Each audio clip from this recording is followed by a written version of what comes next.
When young people are supported, we are going to meet you where you are. You're all SMEs, but you could also be part of larger value chains with bigger businesses. So I think there's a real opportunity. The UK is the 6th largest economy in the world. You know, it's a major marketplace. The youth, they need to take up these opportunities. Then we are here as policymakers to be able to then support them. And that is what will also bring about the change, when you show up and you take your seat at the table.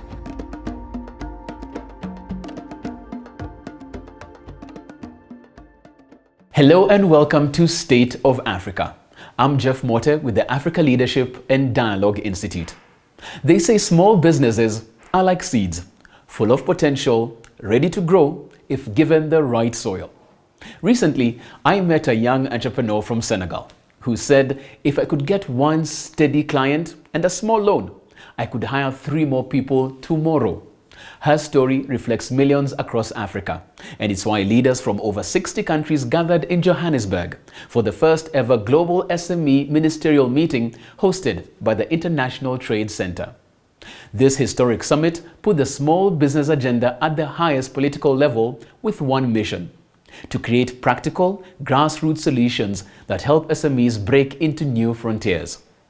I spoke with Pamela Hamilton-Coke, Executive Director of the ITC, on the critical issues shaping this landscape: access to finance, digital transformation, and closing policy gaps. I want us to, drill a bit deeper from the Global Ministerial Meeting to Africa, Yes. the continent.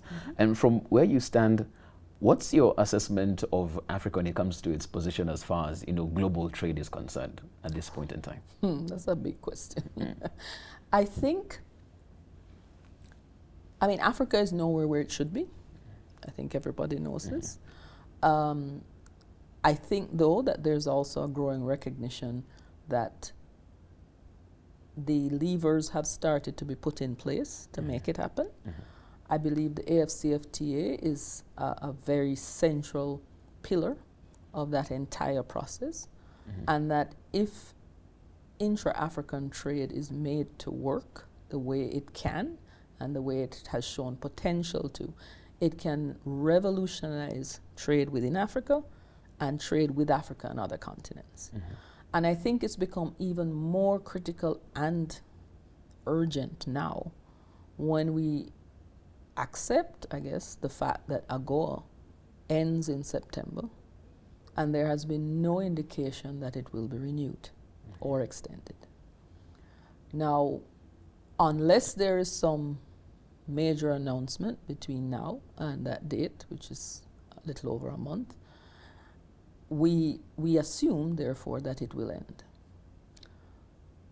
The implications of that for many of the African countries who have built many of their industries and their export earnings on AGOA are quite dire. And so the AFCFTA now once again becomes even more critical in the context of the loss of the market share and of the foreign exchange earnings that would have come with that. So we have to look at several things. We have to look at speeding up the implementation of the AFCFTA within Africa.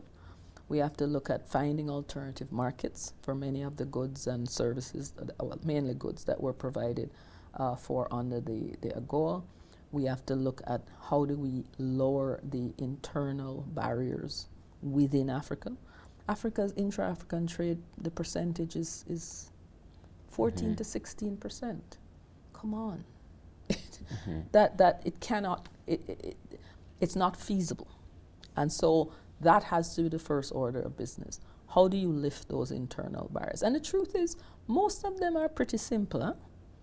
They're administrative, non-tariff measures. They're not huge obstacles, but they're these little things that sometimes, it's the little things that sometimes derail relationships, right? Right. He wouldn't put away his toothbrush or something. It's the sauce, always the sauce. It's the sauce, yeah, whatever. But there's the little things, and I think if those little things, just remove some of them, it would completely transform Africa's intra-regional trade, and as a result, the strength of that then becomes Africa's engagement with the rest of the world. I want us to talk about accessibility to finance, because that has been a conversation I've been in this year. Every single room you get into, Every room, we're talking every about year, it. Exactly. every continent. Exactly. Yes. And the beauty about it, Ms. Hamilton, is that you're both a diplomat and a lawyer. So you know business, trade, it's an incentives game. Yes. What key incentives are we missing? Because if the incentives were right, we'd have solved this a long time ago. Yes, yes. So what's the private sector missing? What are the financiers missing to make this finance both accessible and affordable? I think there are several things. One of the biggest challenges that SMEs are not monolithic. You know, it's hard given an SME in Jamaica is fundamentally different from an SME in Nairobi or in Malaysia. You know what I mean? So that's one of the challenges that we face. But I think on the broader access to finance issue, I also believe that there remains a tendency to view SMEs as non-viable. You know, and that is a hustler. You know, and with that vision of hustler comes the kind of dismissiveness of he's just trying a thing, but he's not really going to produce anything, and he's not going to succeed. So we have to change that mentality. We have to begin to see the future of the hustler. We have to begin to see the potential and the possibilities. And we need to start telling those stories. You know, those stories aren't told often enough. The second is that the cost of accessing finance is prohibitive to so many. I was in a country just recently, and they were saying that the loan was like 20-something%. And I thought, how do you expect? So we have to look at that, the cost. Governments need to put in place mechanisms that incentivize loaning to SMEs. I know that some development banks have been able to do that, where they actually have a carve-out window specifically for SMEs, where they not only give them loans, but they also train them. And this is one of the important aspects. One of the issues many SMEs face is their lack of internal record keeping, accounting, tax, paperwork. They just don't have it. And yeah, I mean, in fairness, nobody's going to give you money with nothing. So that's one of the disciplines that they have to develop, having that kind of internal record keeping discipline so that they can present something. The third is to become more innovative and creative about how you determine value. One of the biggest challenges, and something I've said repeatedly for years, is that Facebook, Google, Amazon would be dead were it left to our countries, because they're ideas. And the fact is that one of the biggest challenges with most of our banks is that they have not figured out how to ascribe value to an idea, to an intangible. And that is critical. And I think part of the problem is most of our banks still are very traditional. You know, they can't see outside of the piece of land that you bring, or you know, or the house, or it has to be something tangible. And I think we have to begin to look at the process by which we ascribe value to an idea. And that's an important aspect to work with the banks, and even not just the banks, but all financial institutions. We have a lot of credit unions with very, very high liquidity.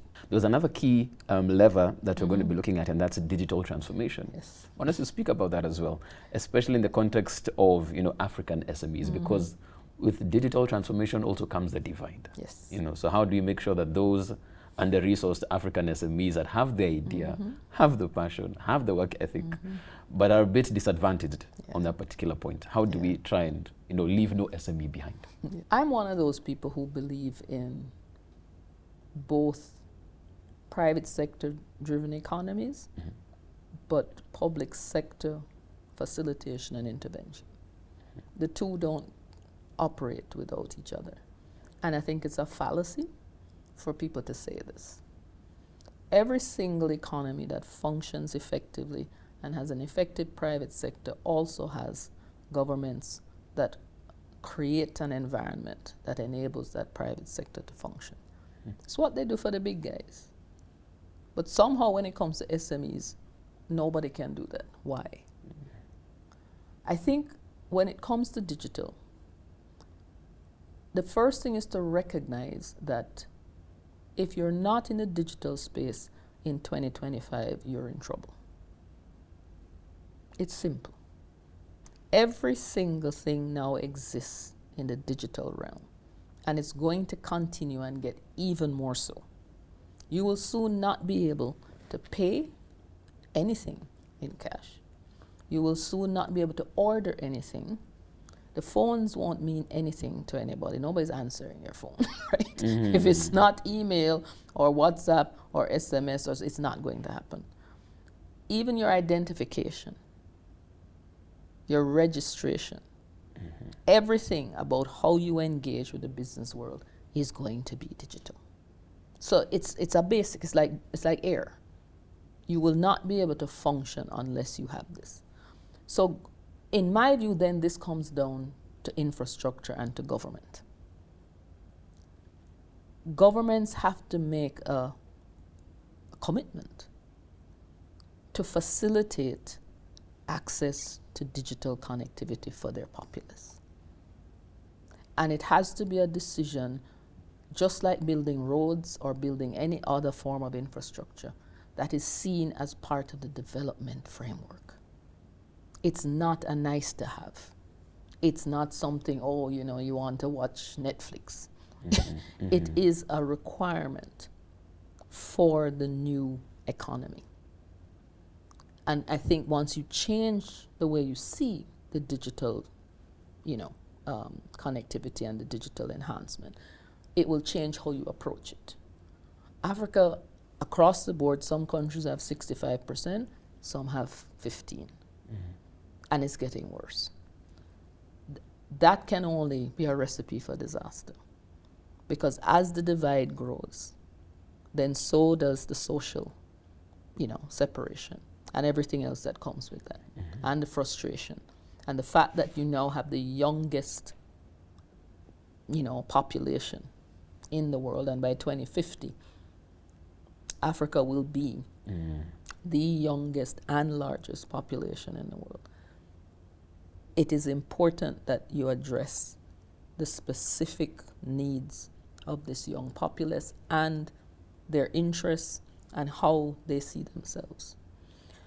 I say this, one of the key elements that I discovered, I have a son who is now 24, and he's taught me a lot because, I think part of the difficulty with our age, as we were talking about earlier, not you, but people my age, right, is that if you're not connected with the young people, you miss a lot. You don't see certain things. And it's important to see how they see the world.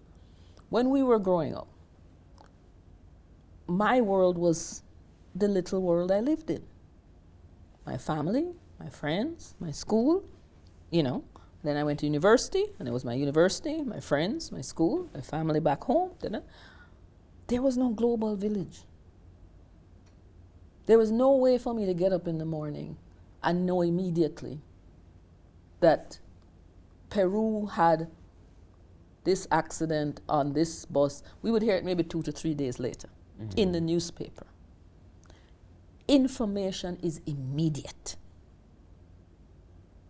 Everything exists in a global village.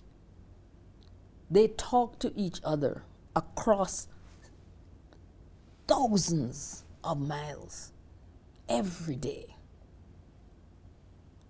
So their world is not our world. Their world is a global village. And so when they see what others have or what others can have, that is denied to them, they ask why. And how do we answer? Right. So we have to start seeing the world the way they see it and approaching the world the way they see it. That we are a global village. And therefore, as a global village, we have to begin to have global solutions to the global problems. As Africa rethinks how to reposition its SMEs and refine its policies, the Ministerial offered more than just speeches. It became a hub for high-value networking and knowledge exchange. Here's a fascinating insight. Brazil has the second largest African diaspora outside the continent, and its economy has been transformed through agriculture, with SMEs thriving along the value chain. Access to capital. Because even as you promote this, they need the money for working capital to improve product and all of this. Yeah. How are entrepreneurs in Brazil, dealing with this particular challenge? What insights can we get also as we equip our own? I believe that this is a global challenge because access to capital is totally related to risk. And the traditional financial instruments, if they just look at the risk of the company of MSME, they won't lend any money because there is a high risk over there. So what we have been doing in Brazil for MSMEs and also for what we call individual, it's an individual entrepreneur. He's alone. It's like a woman who produces candies and sells. Like she doesn't have any partner and any capitalist partner, any employees. It's only her. This we call it in Brazil MEI. It's a micro entrepreneur, individual micro entrepreneur. Also, since President Lula took office, he has asked the most important banks in Brazil, both public and private banks, to develop special instruments for this type of companies. So we have now, for instance, Banco do Brasil, which is our biggest bank focused on consumers in Brazil. They have launched special credit instruments focused on this type of companies where the risk is calculated in different ways and is diluted by the amount of work and amount of, in sometimes even social impact that endeavor can handle by the end of the day. But when you move away from financial players and capital, there's also a question of policy, and if policy is actually speaking to these young entrepreneurs as well. I know you've been in very many meetings here, you've been listening as well, even before you came for this particular meeting. Where do you feel the gap is for policymakers in terms of the policies formulated and how they're implemented for MSMEs? Yeah, I think we are in a very challenging time because, like, for my parents and even for me, we knew that if we went to school, if we had a diploma, and if we graduated, we would get a job. This is not the reality anymore in many countries in the world, also in Brazil, despite of our economy being has been growing a lot for the last years. But the thing is that the way products are delivered to consumers, the way services are provided, it's all changing in a very, very quick way. And then sometimes I feel that public policies are not following this speed of change of the reality of the work world. In Brazil, we have and our Ministry of SMEs. It's one of its areas of work. It's really to think about how to include young people in the workplace, but without thinking about the traditional ways to include someone in the workplace, like a regular job.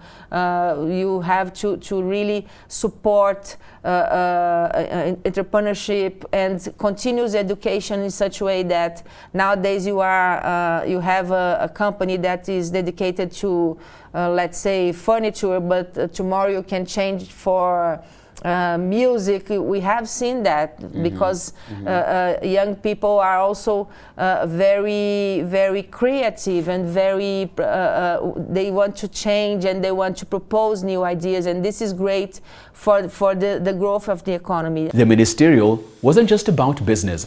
It attracted heads of state and senior government leaders and aligning the political weight behind SME growth. Now, in today's volatile global economy, one question stood out. How can countries in the global south collaborate more effectively to safeguard and grow their economies? Ambassador Matthew Wilson, Barbados' ambassador to the WTO, offered thought-provoking insights into this pressing challenge. These young entrepreneurs in the African continent, like in the Caribbean, they're brave. They're willing to take risks. They're willing to invest in people and processes. They're willing to bring others along with them. And I think that's really what we need if we're going to build a competitive world that is going to be able to deal with a lot of these situations that are happening right now. You know, global value chains are disrupted.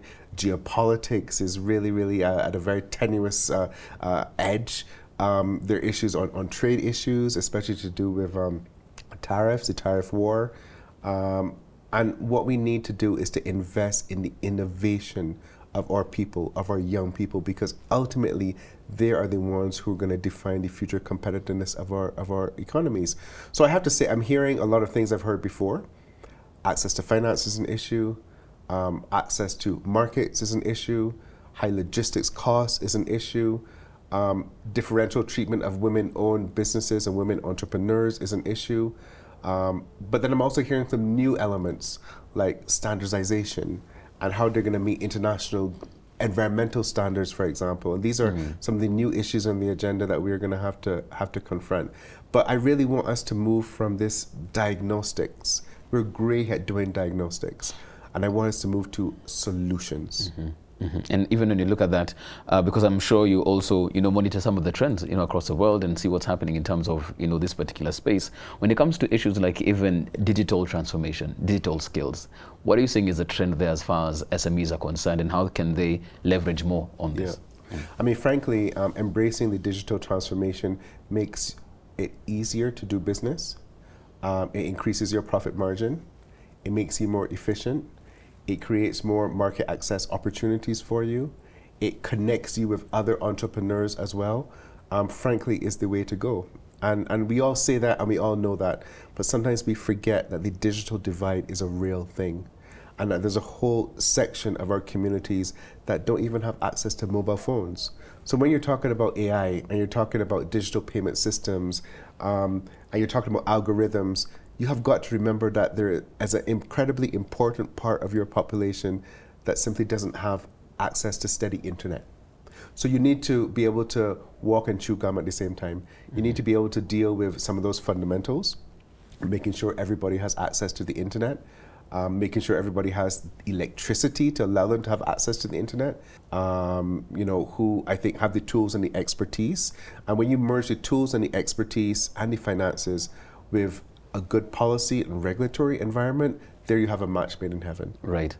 You've mentioned that particular word of finance, and I want to pick that particular word and talk about it in context of our SMEs. It's a key pillar of conversation right here as well, in terms of access to finance and also access to affordable finance. Yeah. What's been the issue, Ambassador Wilson? Because not the first time we're having this conversation, not the first year, not the first room. Everybody knows it's quite a barrier. Why can't we solve it? And liquidity is not the issue. The money is there. So the supply is there, and clearly the demand is there, because this is either the number one or number two priority on every SME list, but something is missing in the middle. We're not able to make those connections. And I think there are a number of things we can do. One, I think we need to train the commercial banks to maybe be a little bit more less risk averse, change the risk perception around SMEs, and see them not as individual SMEs, but see them as part of a wider ecosystem. So there's work that I think we need to do with the commercial banks. We need to enhance our regulations to make them a little bit more open to new and innovative forms of financing. Using bonds, for example, really bringing in fintech in a real way, facilitating angel investors. I mean, these are all things that I think are also reliant on having an appropriate policy and regulatory environment. And we also have to help capacitate these small businesses to know how to ask for a loan and how to ask for a grant. And we have to help build financial literacy as well. Because, collateral is a big issue, and a big part of collateral is having effective data. And a big part of having effective data is having the financial literacy to be able to capture that data. So it also starts in terms of skills building and education. So it's a multifaceted ecosystem approach, but I think we have got to close this gap, because for far too long we've been talking about this, and we now need to solve the missing middle and make the connections, because we will not have an SME ecosystem that prospers if they don't have access to the finances to be able to allow them to do that, and to allow them to grow and reinvest into their business. We're taking a short break here on State of Africa.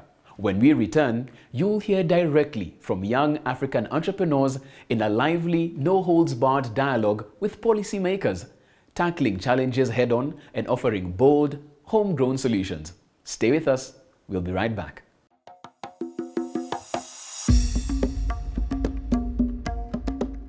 Welcome back. You're watching State of Africa, an ALADI production that's showcasing impactful conversations that are driving the continent forward. Kenya's Cabinet Secretary for Cooperatives and MSMEs, Wycliffe Oparanya, explained how targeted initiatives are helping de-risk lending and unlock vital capital for small enterprises.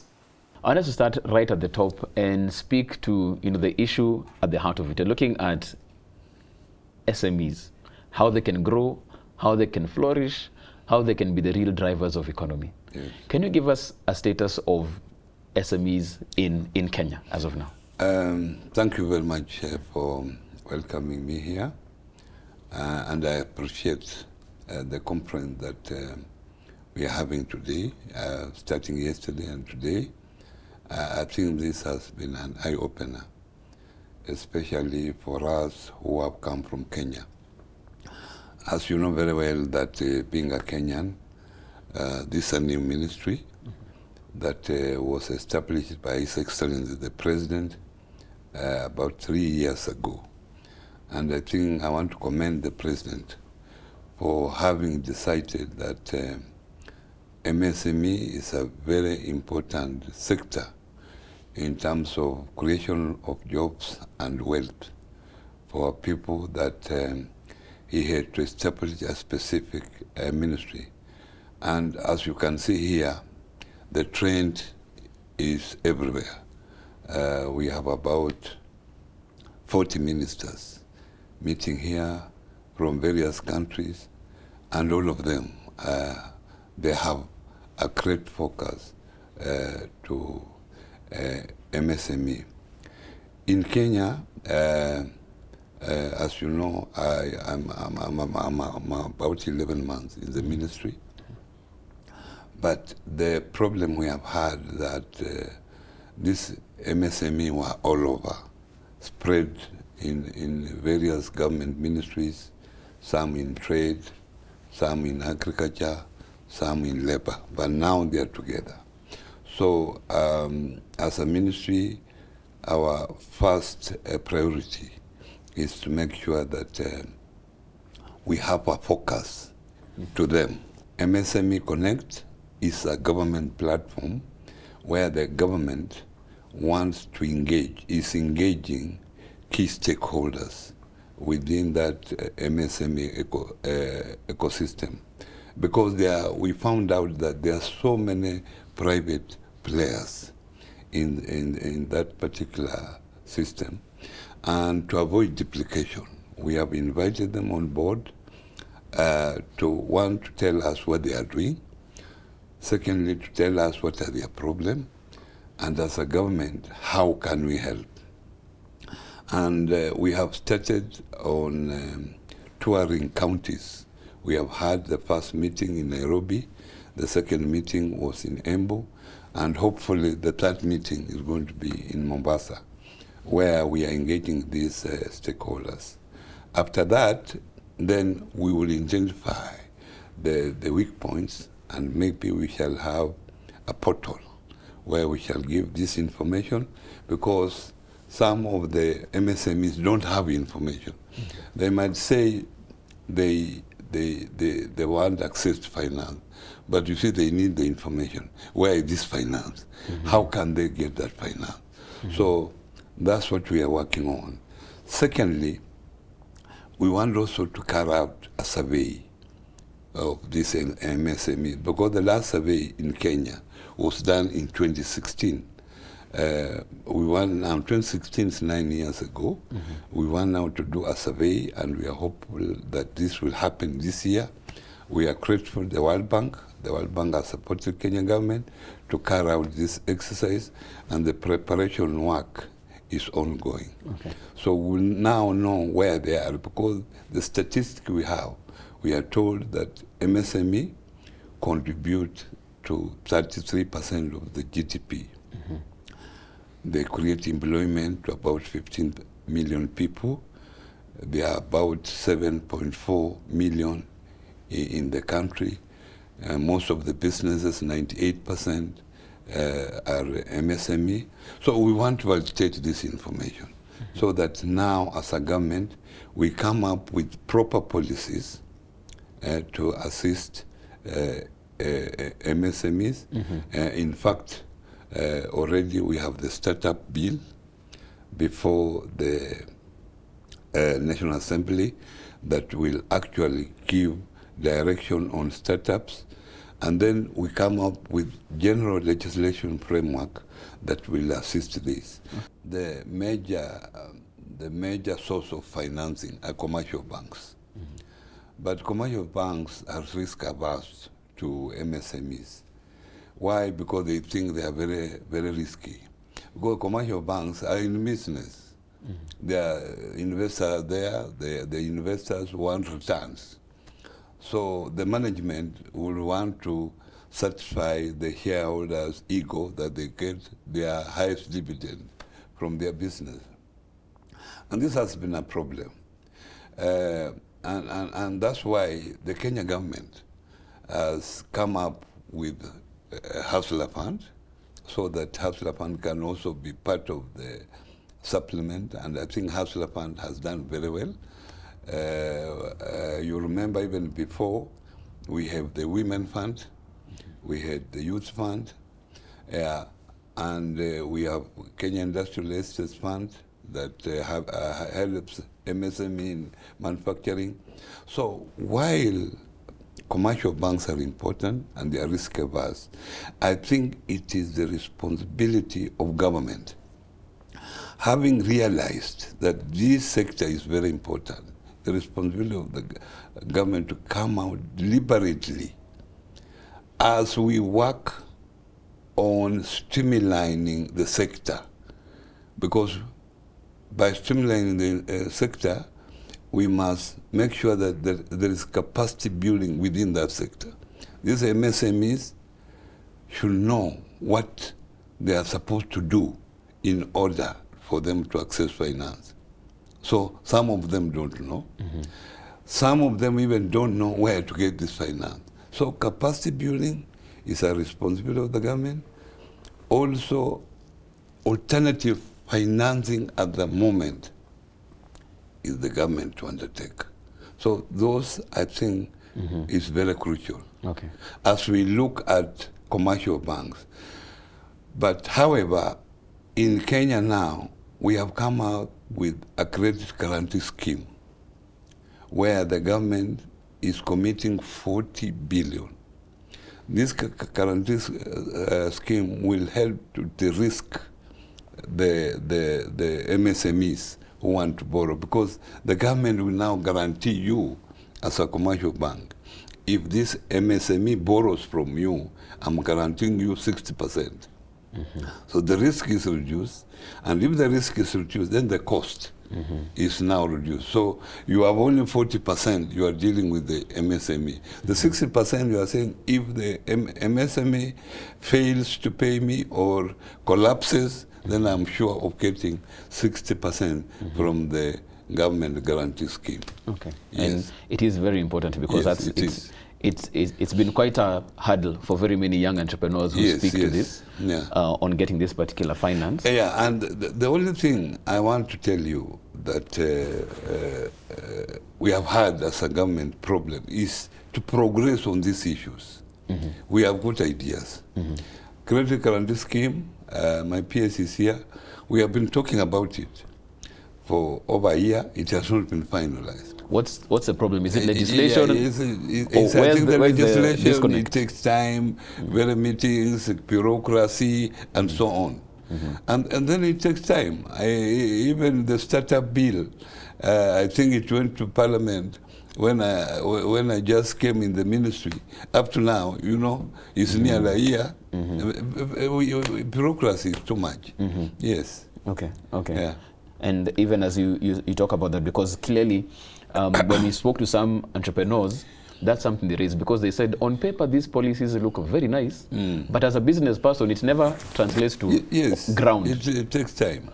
And I think this is something, as we live here, we must, as a ministry, take it on seriously, so that we are able to progress these people. Okay. So yes. As we come to the tail end of our conversation, we're in Johannesburg. It's the first Global SME Ministerial Meeting that's taking place. Yes. What would be the action point you want to take back to Nairobi, Kenya, from this and apply? One, as I have said earlier, this was an eye-opener for me as a person, and I'm happy that I came with few government officials, including PS Susan Mangeni.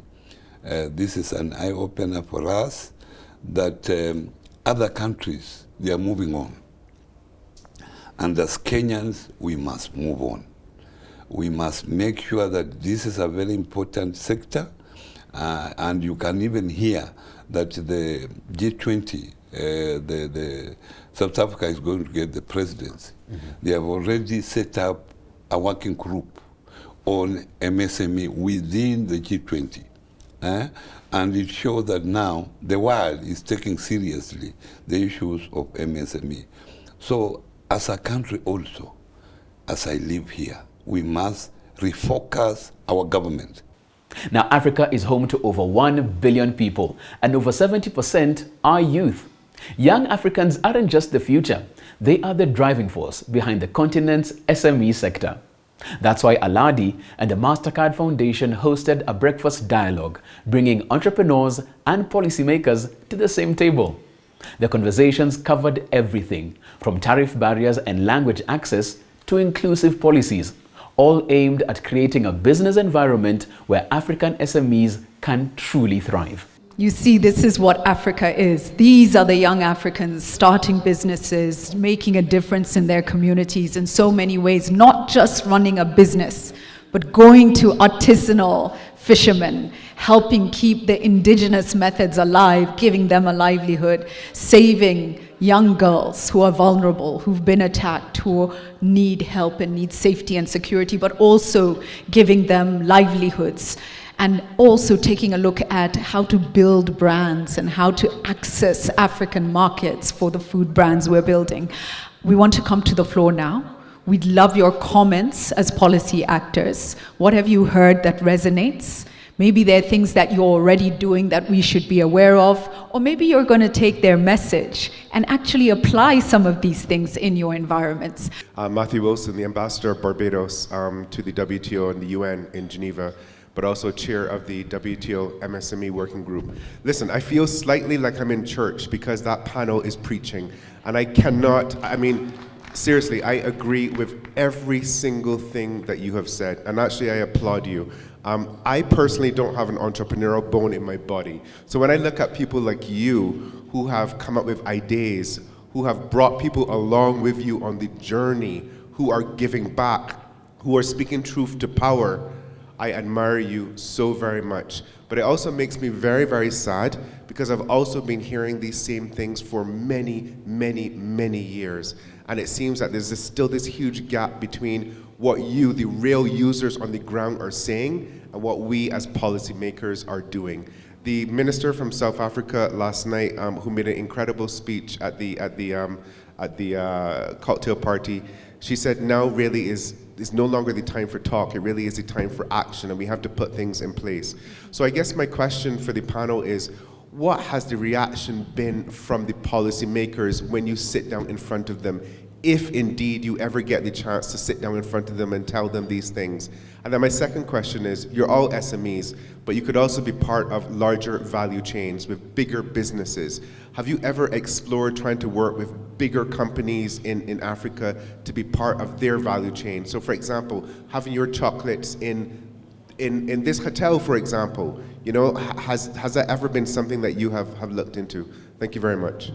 Oh, excellent questions. I'll come back to the panel with them in just a moment. Let's just take 2 or 3 more, please. I have to say, I'm not a career civil servant, a career diplomat. I started my own business in early 2001 with venture capital. So I've been on the journey, and like everybody else here, I think have huge amount of admiration for everybody making that journey. It's incredibly hard work and needs tremendous persistence.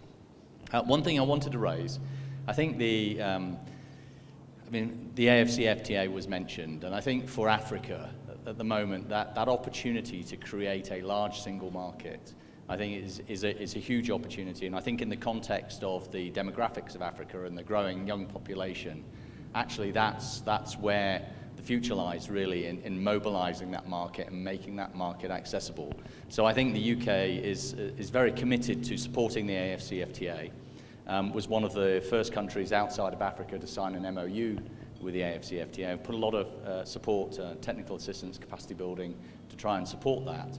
And historically, through organizations like Trademark Africa, what was Trademark East Africa, really tried to facilitate the movement of goods within Africa, and most successfully in East Africa with looking at easing customs procedures and all of the logistics and those difficulties that were alluded to.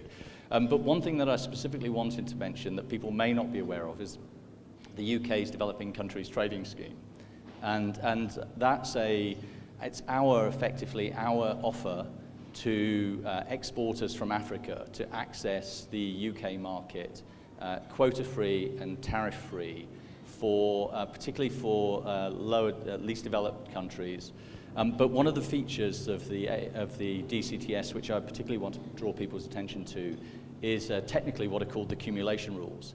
So the scheme allows you to build value chains within Africa without losing that tariff-free, quota-free access. Thank you. I have no doubt they will be reaching out to learn more. Can I look at the table and see if there are any other ministers who'd like at this point to say a word or two? I think, yes, I see a hand. Boniface first. Let's come to the lady minister from South Sudan here. Thank you. Thank you so much. And then we'll come back to the next table. Good morning. Thank you for this program that brings all of us together. And what I would like to say is that the stories that we heard from the youth are very inspiring. And while I was seated here, I was thinking of my situation, the situation of South Sudan, where you find that there are many, many youth that have plans, that have things in mind that they want to do, but they do not have the opportunity to do so. And part of it, of course, is to do with lack of access to finances, because probably most of you do not know the situation of South Sudan, but we've been going through different conflicts affected by also climate change and many things. So you find that the focus of the government is on security, not on development, not on businesses. So we've been having challenges in regards to helping our youth, and the population of youth in South Sudan, of course, is over 70% of the whole population. But I would want to say that at the level of the government, we have been trying our best. We've been engaging, especially the Ministry of Trade and Industry and Finance, to ensure that central bank and other commercial banks can be able to give loans to youth and women at a lower rate, and of course with the long-term plans of paying those. I would also want to say that the government has also been making sure that we reduce or eliminate non-tariff barriers in areas where there are like roadblocks, where businesses are not flourishing. And of course, when I talk of businesses, majority of them again are youth and women. So those are steps we have been taking. But at this juncture, of course, I will want to thank ITC because of the program of job creation and trade development that they are doing in South Sudan since 2020 for training over 1,000 youth who are vegetable producers, retailers, and those who are processing that. It has really helped a lot. And I will want to say that because of that program, many youth who would rather be idle have been able to pick up, and they are doing businesses and they are really excelling. So I'm bringing these examples to say that youth are always at the heart of every government or policymakers, but because of lack of access to finance, some of them die with those dreams and they cannot come to reality. So it is good that you are inspiring many youth around. And as we go back, I think I will pick one or two from the things that you are doing to also encourage our youth. Now I'm in government, but I understand where you come from, because I myself was an entrepreneur in the past. And I want to share my experiences from both sides, being a former entrepreneur and now being a civil servant. Les problématiques économiques pour les petites et moyennes entreprises sont générales partout en Afrique. Raison pour laquelle j'avais participé il y a 4 ans à Addis Abeba par rapport au forum de la zone de libre-échange continentale. Il y a un volet disposition pour les jeunes et les femmes entrepreneurs africains. Donc toutes ces problématiques ont été soulevées lors de ce forum par l'ensemble des jeunes africains qui sont issus du monde de l'entreprise, par rapport à leurs fournisseurs, par rapport à l'accès au marché, par rapport également à l'accès au financement et aussi aux difficultés tarifaires au niveau de la douane par rapport à la problématique que vous avez soulevée. So some time ago, I participated in a meeting of the African Continental Free Trade Area in Addis Abeba when we were dealing with the problems youth had, and we found that every young person in a business person in Africa has similar problems. Problems accessing markets, problems accessing finance, problems facing tariffs, and problems dealing with customs officers. Maintenant, le défi pour nous, pays africains, peut-être à travers l'appui de l'ITC et les partenaires au développement, c'est de voir comment mettre en œuvre les différentes dispositions qui existent en Afrique, entre pays africains par rapport aux coopérations bilatérales. Cela va permettre aux jeunes de naviguer dans un environnement économique qui est le soubassement d'un écosystème d'encadrement performant pour le secteur privé et aussi pour les jeunes entrepreneurs. Donc, comme j'ai dit, le défi pour nous, c'est de voir comment mettre en œuvre les différentes politiques publiques en harmonisation entre pays africains. Et cela, je pense que si on le réussit, les jeunes auront beaucoup plus de marge et de facilité pour commercer entre pays africains et aussi à l'accès à d'autres marchés internationaux. So he hopes that all African countries work together with support of ITC and others in order to enhance the business ecosystems at a continental level, talking to each other and ensure that the business ecosystem really is there to support young businesses.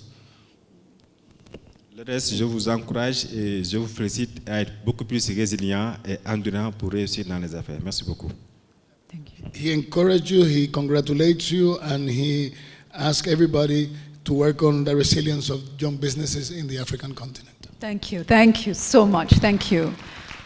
And I think this is why dialogue, thank you so much. The DG's hand is up over here. Can we please take her comment as well? Thank you. Wonderful. Thank you very much, and all protocol observed. Like I said yesterday, the voice is getting there, but we'll try. I must first say I'm actually encouraged by the youth and the work that they are doing, and the issues, like we have said, you have said a program director that some of the issues we respond to, some of the issues we are noting them, so that are issues that can, especially also the issue of the tariffs, which I took into consideration, my department specifically, It's not necessarily in our mandate, but we work with a department called, it's the DTIC, that is responsible for that. That it's something that must be put on the table, so that as an enabler, I like the word that was used, to enable instead of them getting whatever they're getting and then it gets also depleted. But I just want to also add that in South Africa, my department specifically, we do have what you call a Youth Challenge Fund. This particular fund, it aims to stimulate the innovative business in response to youth unemployment, and this is seen as a major national challenge that needs an urgent and coordinated response. But most of all, also that this fund, how did it come about? It came about during the issue of the COVID-19 that we all know about, and to be able to be a mitigator. It addresses your issue of your significant funding gap in the market for startup youth-owned enterprises and existing instruments that are available that cannot adequately address the needs. It also supports the youth startup to promote technology and innovation in youth startup, and also supporting youth enterprises with any needed adjustment to their model, to their businesses. And for those of you that have shared what you're doing at country level that maybe we weren't aware of, that we could tap into, so important, and we're going to follow that up. As I come to you all, you inspire us. There's an African proverb that says, a tree cannot move unless there's wind. And to me, that says many things. It means the tree, will sway with the wind, but also the seeds will move and will build, grow the new trees. I almost see you as trees, because you've planted roots and you're doing incredible things, and you're asking us, provide that wind to let us move, to let us make a difference. So give us a final word. One thing. You've told us many things you need us to do. If there's one thing you want everybody here to walk out and do after this meeting, what is that one thing that could make a difference? I'll start with you on that end. One thing that we could do to make a difference is start by appreciating what we have before it's gone. Because we've always heard that we only realize the value of something when it's gone. And as a South African, having some of the richest coastline in the world, we cannot let these foreign corporations drain our oceans and let them steal the food off of our plates. Thank you. I will start with one thing I am leaving with here. Just when we landed, the ALADI team said a word that will remain with me. You deserve a seat on the table. And one call of action I would want all of us to live with here. Do not be afraid in investing in young people. Let's co-create together. We have the solution. We are in the grassroots. We invite you to learn our language as we tap into your mentorship. Thank you.